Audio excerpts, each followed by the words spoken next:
Assalamualaikum warahmatullahi wabarakatuh. Hai semuanya. Baik, di sini saya akan menjelaskan terkait pembahasan soal ujian nasional pada materi fisika pada tahun pembelajaran 2017 atau 2018. Nah, adapun soal yang ke-9 ini yaitu tentang sebuah silinder pelejar I sama dengan 1/2 mr kuadrat bermasa 8 kilo mengelinding tanpa slip pada suatu bidang datar dengan kecepatan 15 meter sekon pangkat minus 1. Nah, berapakah energi kinetik total silinder adalah A. 1800 joule, B. 1350 joule, C. 900 joule, D. 450 joule, dan E. 225 joule. Nah, pada soal ini ada kalimat mengelinding. Nah, pada mengelinding ini adalah gabungan dua jenis gerak, yaitu yang pertama energi kinetik translasi, yang dimana benda berpindah tempat atau pusat masanya bergerak. Nah, adapun rumus dari energi kinetik translasi ini yaitu sama dengan EK sama dengan 1/2 mv kuadrat. Kemudian yang kedua itu adalah gerak rotasi atau yaitu benda berputar terhadap sumbunya.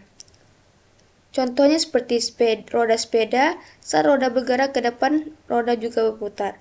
Adapun rumusnya yaitu EKR sama dengan 1/2 I omega kuadrat. Nah, adapun dari kedua rumus ini yaitu di mana gabungan dua jenis, artinya kita harus menggabungkan kedua rumus ini, yaitu menggabungkannya di mana EK sama dengan EKT, kita beri EKT agar tahu di mana gerak kinetik translasi dan gerak rotasi. Jadi EK sama dengan EKT ditambah EKR.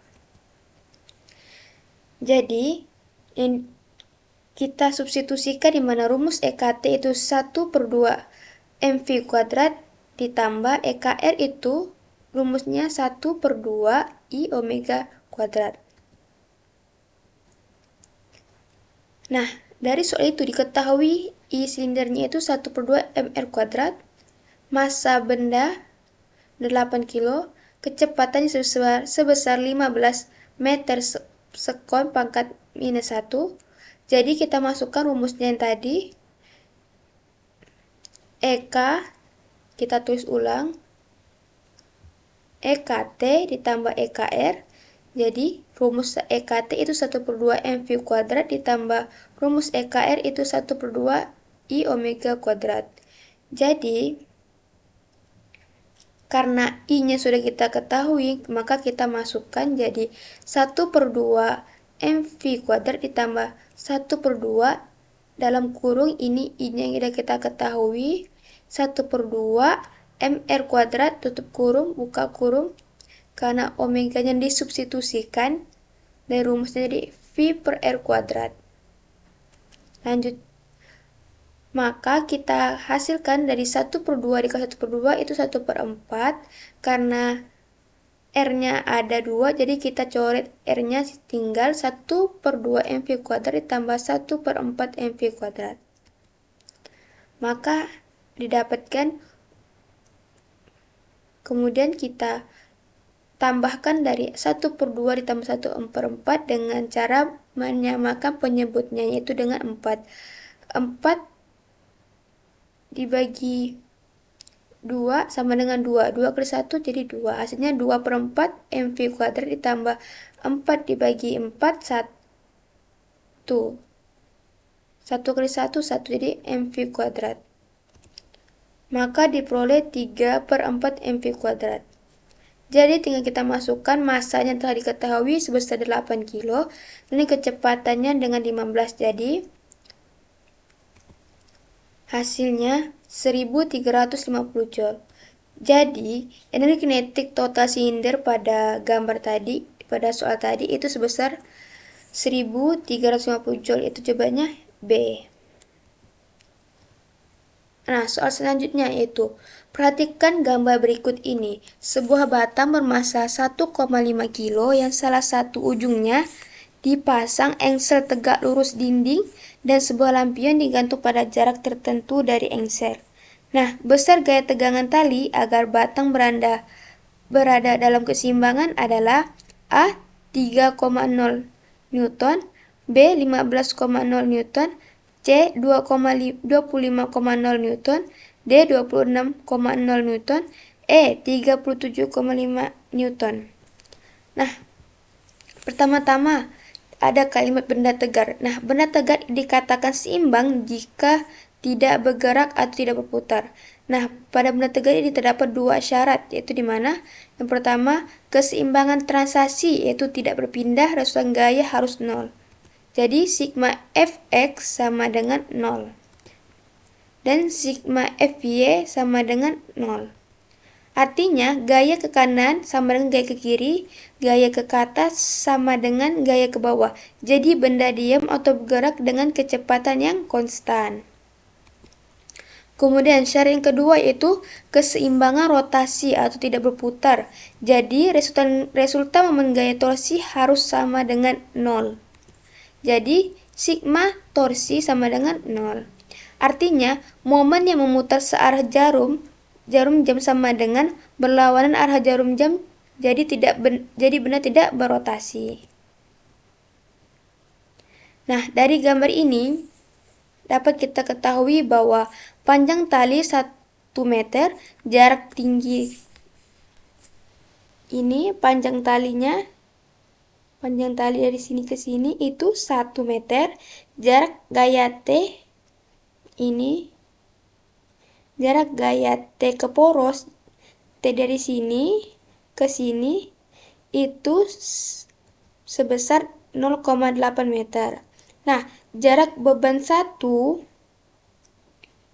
itu ini jarak beban 1 sebesar 0,6 meter, jarak beban 2 ini sebesar 0,4 meter.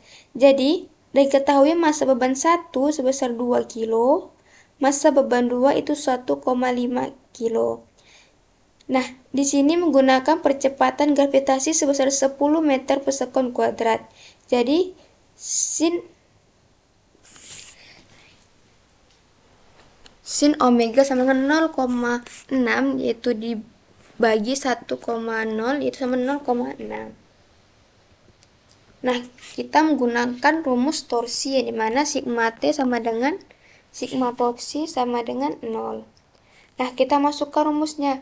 T dikali X 0,8 yaitu dimana jarak titik gaya T ke poros itu 0,8 meter dikali sin omega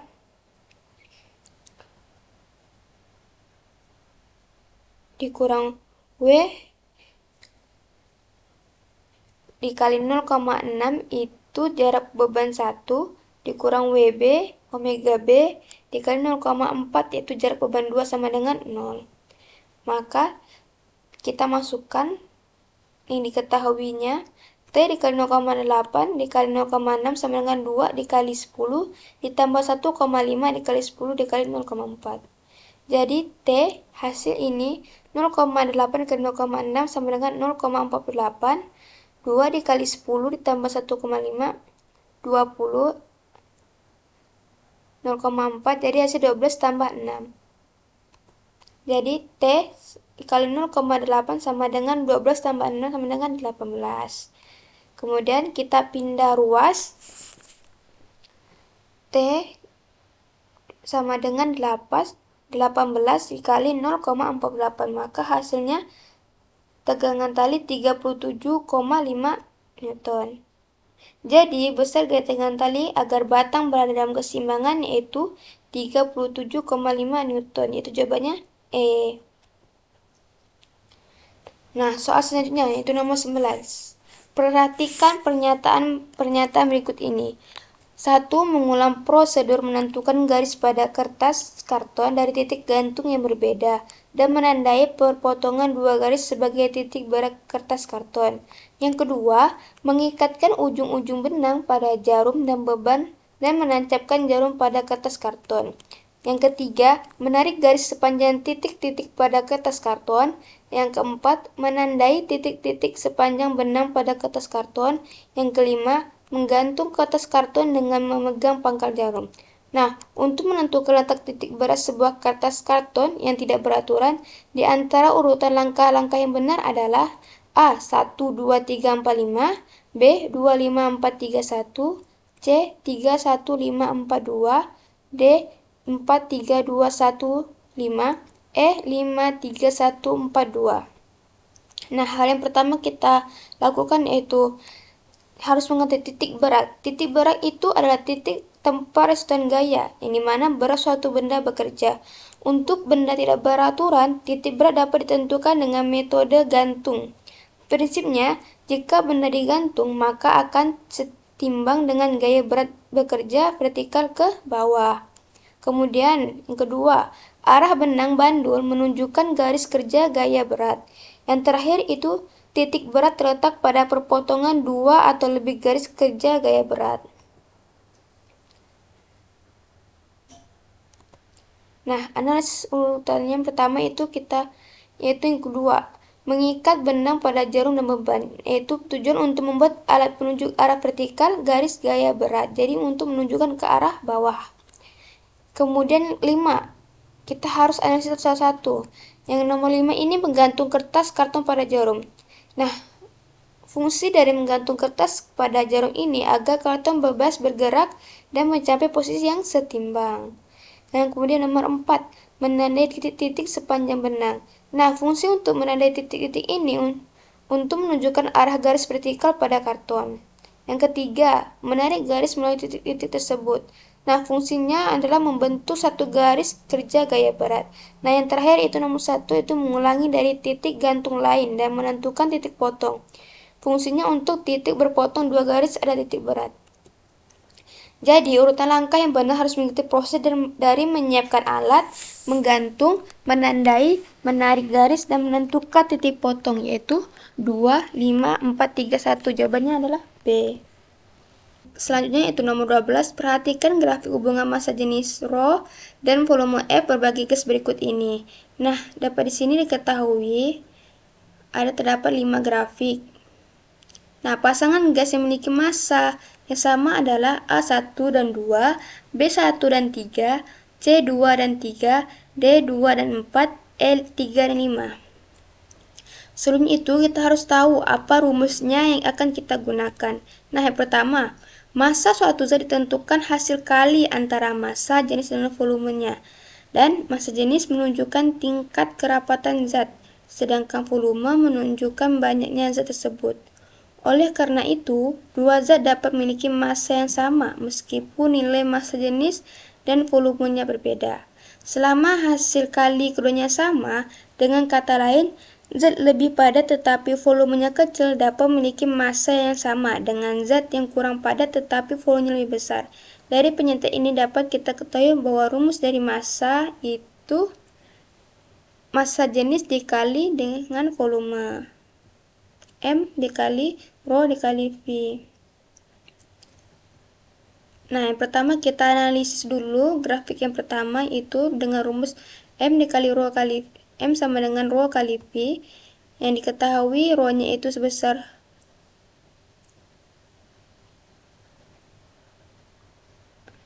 ketahui bahwa kecepatannya itu sebesar 2 meter kubik dikali ρ-nya itu sebesar 0,8 kg per meter kubik.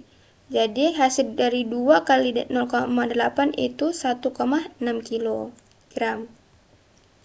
Nah, grafik yang kedua itu dengan massanya, dicari tanya massa dengan ρ yaitu 0,8 dan volumenya sebesar 4 meter kubik. Nah, jadi hasilnya 4 dikali 0,8 itu 3,2 kg. Grafik yang ketiga itu sama menggunakan rumus yang sama, kita masukkan kecepatannya itu volumenya itu sebesar 4 meter kubik dikali Rho-nya itu 0,4, massa jenisnya 0,4, jadi hasilnya 1,6 kg. Yang keempat, dengan rumus yang sama, kita masukkan volumenya itu sebesar 5 meter kubik dikali massa jenisnya sebesar 0,4 kg per meter kubik, hasilnya 2 kg. Nah, yang terakhir, grafik yang kelima, dengan rumus yang sama, kita masukkan volumenya sebesar 5 meter kubik dikali massa jenisnya sebesar 0,8 kg per meter kubik, hasilnya 4 kg. Jadi, massanya yang sama dari 5 grafik ini, yaitu grafik nomor 1 dan nomor 3 itu sama-sama massanya dengan jumlah 1,6 kilo. Jadi, nilai massa samanya adalah pada grafik B, yaitu jawabannya B, grafik 1 dan 3 yaitu sebesar 1,6 kg. Nah, soal selanjutnya yaitu sebuah kapal evakuasi sedang berusaha mengangkat kotak peti kemas bermassa total 4.500 kilo yang jatuh ke laut. Kotak tersebut berukuran panjang 2 meter, lebarnya 1,5 meter, dan tinggi itu sebesar 1,5 meter. Massa jenis air laut saat itu yaitu 1025 kg meter pangkat minus 3, dan percepatan gravitasi yaitu 10 meter per sekon kuadrat.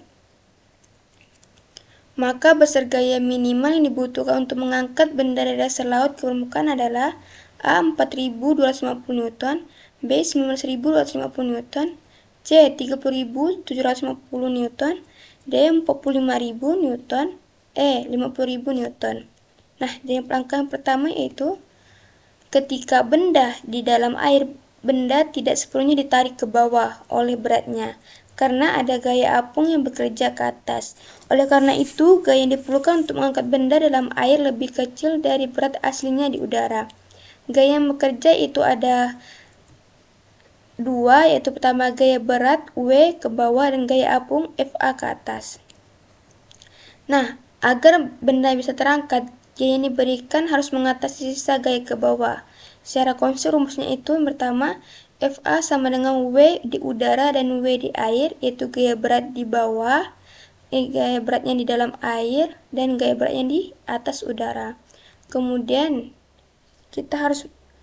rumusnya itu adalah gaya angkat sama dengan rho air dikali gravitasi dikali volume benda yang tercelup. Artinya, jika tidak ada gaya apung, maka harus mengangkat sebuah berat benda. Karena ada gaya apung, jadi gaya yang dibutuhkan lebih kecil. Nah, gaya minimal itu adalah mengangkat benda yang tenggelam di dalam air sama dengan gaya berat benda tersebut ketika dalam air. Nah, pada soal tadi diketahui bahwa massanya itu sebesar 4.500 kilo, rho-nya sebesar 2 meter, panjangnya sebesar 2 meter, lebarnya sebesar 1,5 meter, dan tingginya 1 meter. Nah, adapun rho sedikit air itu sebesar 1025 kilo per meter pangkat 3, dan gravitasi sebesar 10 meter per sekon kuadrat. Jadi rumusnya tadi F min yaitu gaya minimal yaitu sama dengan gaya berat di air, kita masukkan W di air sama dengan W di udara dikali FA yaitu gaya angkat.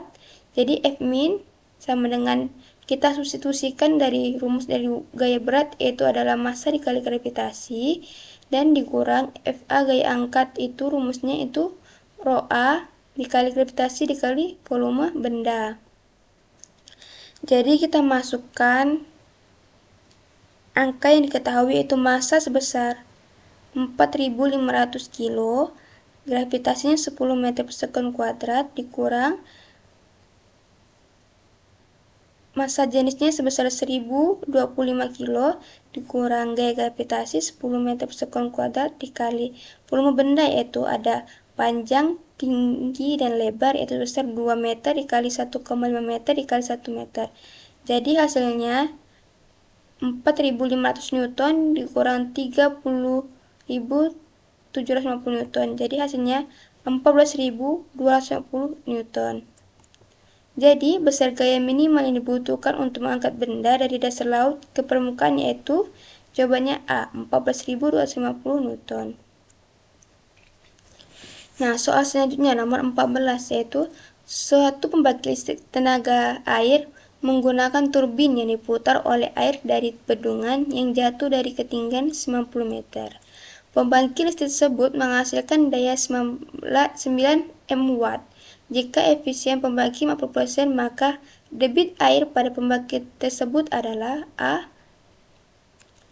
5 meter pangkat 3 S pangkat minus 1, B 10, C 20, D 100, dan E 1000. Nah, langkah awal yang kita lakukan adalah daya listrik yang dihasilkan oleh air terjun dari ketinggian H adalah rumusnya P sama dengan N cube pro GH. Jadi, dari rumus ini diketahui ketinggiannya itu sebesar 90 meter dan daya lampunya itu sebesar 9 MW. Jadi 1 W itu kita hasilkan sebesar 9 kali 10 pangkat 10 pangkat 6. Dan N-nya sebesar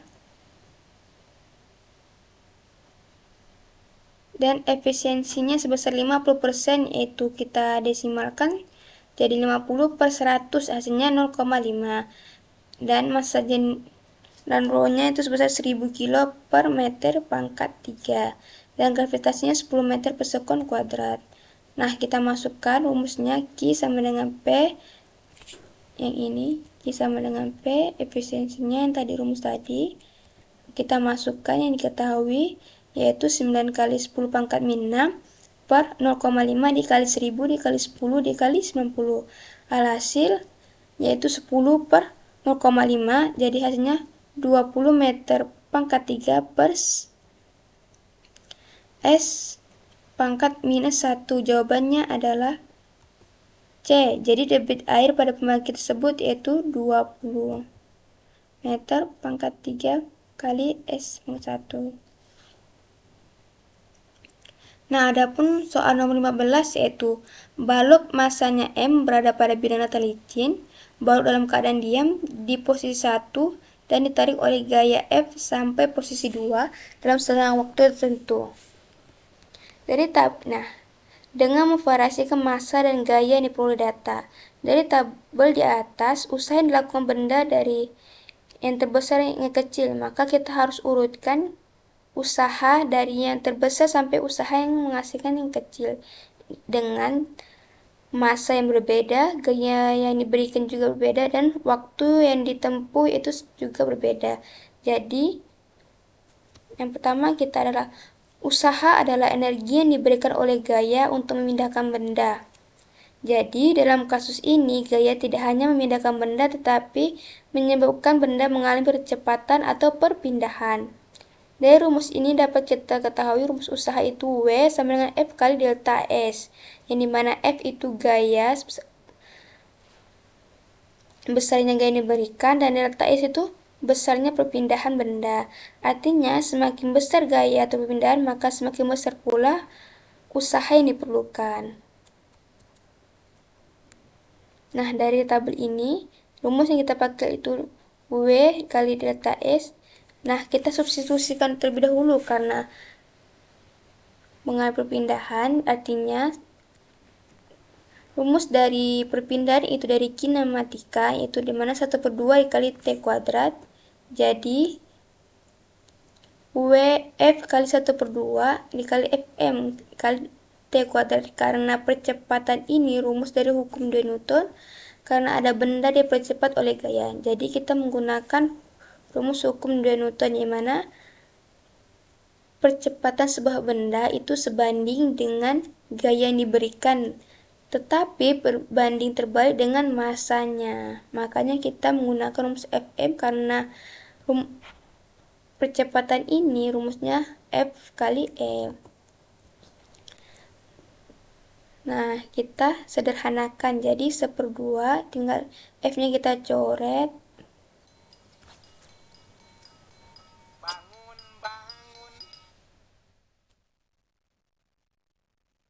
Nah, kita kita sederhanakan. Jadi 1/2 dikali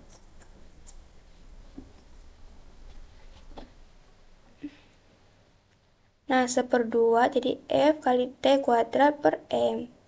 Nah, dari rumus ini kita analisis dulu pada tabel yang pertama, yaitu dengan rumus yang sama, kita masukkan 1/2 gaya yang diberikan itu sebesar 3 Newton, dan waktu yang ditempuh itu 4 sekon, dan masanya sebesar 12 kilo. Hasil jadi 6 Joule. Tabel yang kedua, dengan rumus yang sama, yaitu W sama dengan 1/2 dikali F kali T kuadrat per M, yang dimana gaya yang diberikan sebesar 4 Newton, waktu yang diperlukan itu sebesar 3 sekon, dan masanya sebesar 16 kilo. Jadi hasilnya 4,5 Joule. Yang ketiga, dengan rumus yang sama, yaitu W sama dengan 1/2 dalam kurung F kali T tutup kurung kuadrat per M, dengan gaya yang diberikan sebesar 5 Newton, waktu yang diperlukan sebesar 2 sekon, dan massa pada bendanya sebesar 20 kilo. Hasilnya menjadi 2,5 Joule. Yang keempat, dengan rumus yang sama, dengan gaya yang diberikan sebesar 6 Newton, waktu yang diperlukan 1 sekon, dan massa pada benda sebesar 24 kilo. Jadi hasilnya 0,75 Joule. Jadi dari keempat hasil ini dapat kita lihat analisis bahwa nilai yang paling besar itu pada tabel yang pertama, yang kedua itu pada tabel 2, yang ketiga itu pada tabel 3, yang paling kecil usahanya itu sebesar pada tabel yang keempat. Jadi urutan usaha dari yang besar ke kecil adalah jawabannya E, 1, 2, 3, 4. Nah, adapun soal yang terakhir, yaitu sebuah balok dilepas tanpa kecepatan awal di puncak bidang miring licin di A. Balok meluncur hingga dasar bidang miring di E. Jika AB sama dengan BC sama dengan CD sama dengan DE, maka perbandingan kecepatan bolak-balik di C, D, dan E adalah A1 banding akar 2 banding akar 3, B1 banding akar 3 banding akar 2, C akar 2 banding akar 3 banding 2, D2 banding akar 2 banding akar 3, E2 banding akar 3 banding 2. Nah, dari gambar ini benda itu turun, meluncur dari posisi B ke C, ke D, dan ke E. Nah, balok meluncur pada bidang miring licin tanpa gesekan, jadi gesekannya kita abaikan, sehingga berlaku kekekalan energi mekanik, yaitu energi potensial di puncak. Di sini energi potensialnya berubah menjadi energi kinetis saat bergerak. Saat benda pada titik posisi A itu masih memegang prinsip energi potensial, tetapi saat benda meluncur dari titik A ke B, ke C, ke D, dan ke E menuju ke E ini menerapkan prinsip hukum kekekalan energi kinetik. Jadi rumusnya MGH sama dengan 1/2 mv kuadrat, yaitu kita hanya ingin mencari kecepatan benda, jadi rumusnya V sama dengan akar 2 GH. Artinya, kecepatan benda hanya bergantung pada ketinggian yang telah ditempuh, bukan pada massanya. Karena bidang miring memiliki sudut tetap, maka ketinggian sebanding dengan panjang lintasan, yaitu rumusnya H sama dengan S kali sin omega, itu V dalam pangkat S. Jadi, semakin jauh benda bergerak dari titik awal, semakin besar kecepatannya. Dan hubungan ini berbentuk akar.